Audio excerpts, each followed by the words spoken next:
Les enfants surtout, qui pâtissent, qui nous disent on peut inviter les copines ou les copains.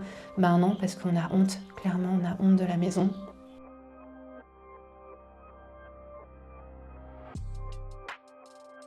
On avait visité au mois d'août, tout semblait propre, et pas de gros travaux à faire en l'état au départ. On a eu les clés le 19 novembre. Quand on est rentré dans la maison, ma première réaction ça a été « Oh mon Dieu !» Une odeur d'humidité qui était ultra prenante. Comme quand on a visité la maison, elle était habitée, en fait on a vu sans les meubles.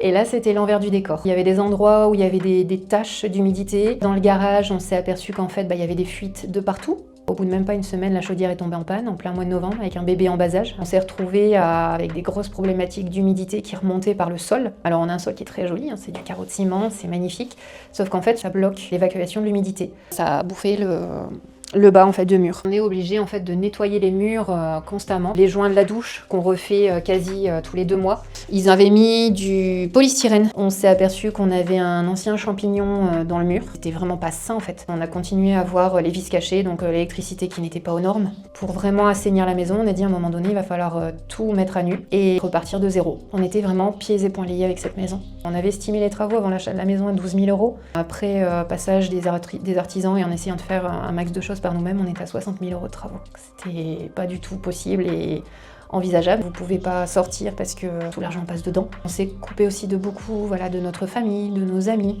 Physiquement, j'y ai laissé beaucoup.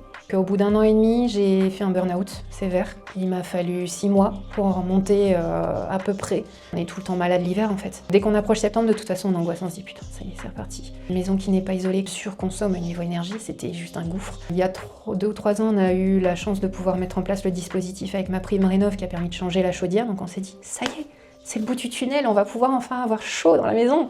Et en fait, on tournait à 1 tonne passée de pellet par mois.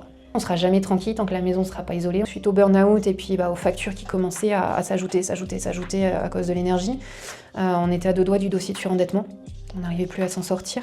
C'est là que l'assistante sociale nous a parlé du projet Zéro Exclusion Énergétique. Le programme Territoire Zéro Exclusion Énergétique, c'est un programme qui vise à l'accompagnement de 50 ménages donc sur le territoire dans leur projet de rénovation énergétique globale. On accompagne les ménages de A à Z par le biais d'un opérateur, donc là en l'occurrence Réseau Éco Habitat, qui va accompagner donc Stéphanie dans son projet de rénovation énergétique.